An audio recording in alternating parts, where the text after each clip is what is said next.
Very known, you are a well-known activist for the community, and we know that China does not like you very much, who consider him as a terrorist.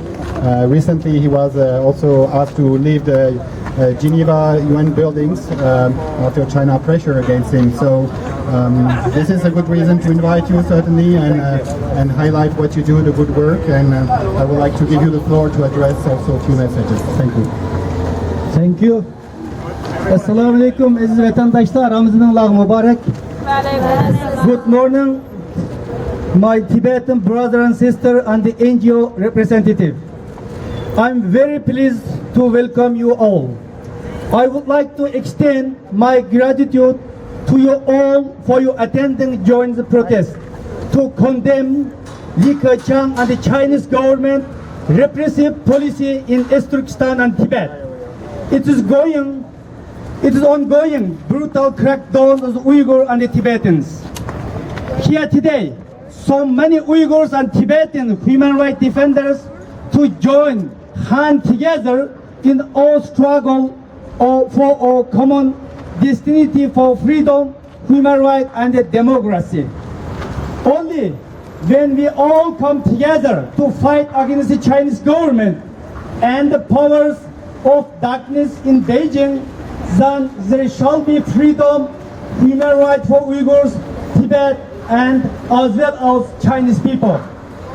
As you know, East Turkestan has been occupied by Communist China in October 1949. In 1955, Chinese government designated East Turkestan as an autonomous region, renaming in the Xinjiang Uyghur Autonomous Region, and promised that it will be respect cultural, economic, political, religious rights of the people of East Turkestan.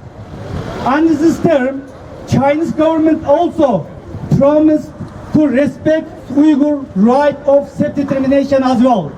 However, the Chinese government never keep its promise, and like Tibet, there is no sign of the autonomy in East Turkestan. At present, fundamental human rights and the freedom of Uyghur, including civil, political, economical, social and cultural rights, continue to be violent. Both Tibetan and Uyghur have been suffering from systematic human rights abuse at the hand of the Chinese government.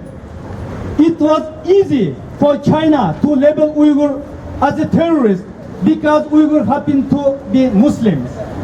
Chinese government has launched strike hard campaign on the Uyghur. He has arrested and detained thousands of peaceful Uyghur activists and has executed hundreds of dissident religious figures, accusing them as terrorists and separatists. And Xi Jinping and Li Keqiang, the Chinese authority have seemingly replaced any sort of legal process, shoot and kill policy towards the Uyghur dissident. The new anti-terrorism law in the case of the Uyghur means more extrajudicial killings, more forced disappearance, more detention and arrested, more imprisonment. The government repression has become physically, mentally and emotionally unbearable to vast majority of Uyghurs.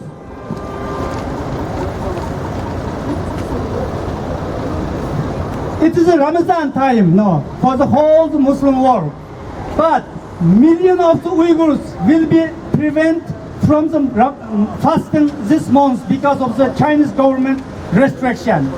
Chinese government has banned birth of the Uyghur men, Islamic dress for the women, and the Muslim name for the children. It continues to prevent Uyghur from practice or religious, and has confiscated passport for all the people in East Turkestan, so that we are not longer able to travel freely. Representing the government that has been worsening the situation has been China's Prime Minister Li Keqiang, who will speak to European leader today in the Brussels. Li Keqiang has been in the power for as long as Xi Jinping, and both are intent on the crushing Uyghur and Tibetan people unless stand together to resist. Solidarity between Uyghur and Tibetan people who all suffer in various ways under the Chinese government, as well as solidarity between member states of the European Union is crucial. It is a fact European Union representatives to many different governments and so many different people that give it strength to call out Chinese government for its human rights abuses. European Union has founded on the principles of respect for human rights, democracy, rule of law, and should promote human rights in the all area of its external action without exceptions. Therefore, recruit that the European Union leaders take a strong stand against the widespread human rights abuses by the Chinese government.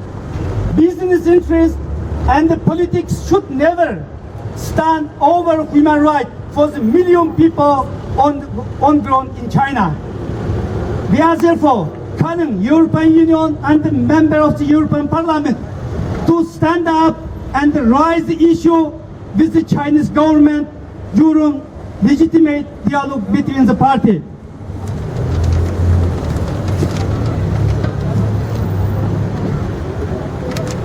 There must be pressure to hold leaders accountable for their support for the democracy, freedom, and the human rights. The People's Republic of China must cease implementing its aggressive policy, cultural genocide against the Uyghur and the Tibet, and targeting Uyghur identity, language, cultural, and religious.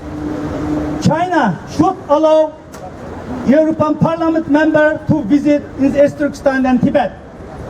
China should stop threatening family members to Uyghur, Tibetan, and the Chinese human rights defender. Thank you for your attention. Thank you so much, Dr. Musa. We are also pleased to have a parliamentarian with us.